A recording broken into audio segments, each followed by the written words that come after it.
And here's just a tiny little bit of nothing that I like to say because it is so tiny.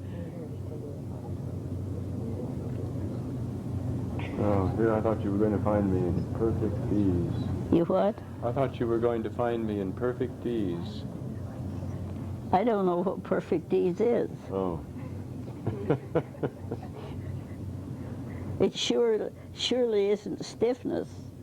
You found some.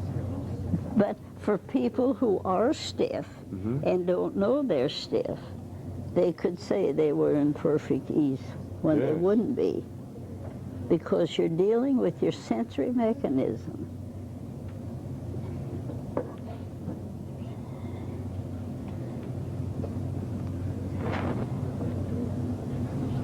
And then each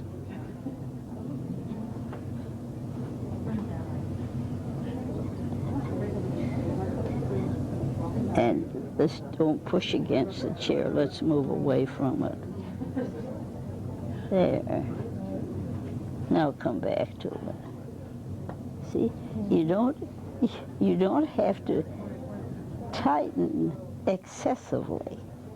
It's the thing you want to understand, because it really changes your whole sensory habits of movement.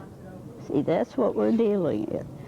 We're dealing with movement. We are not dealing with positions.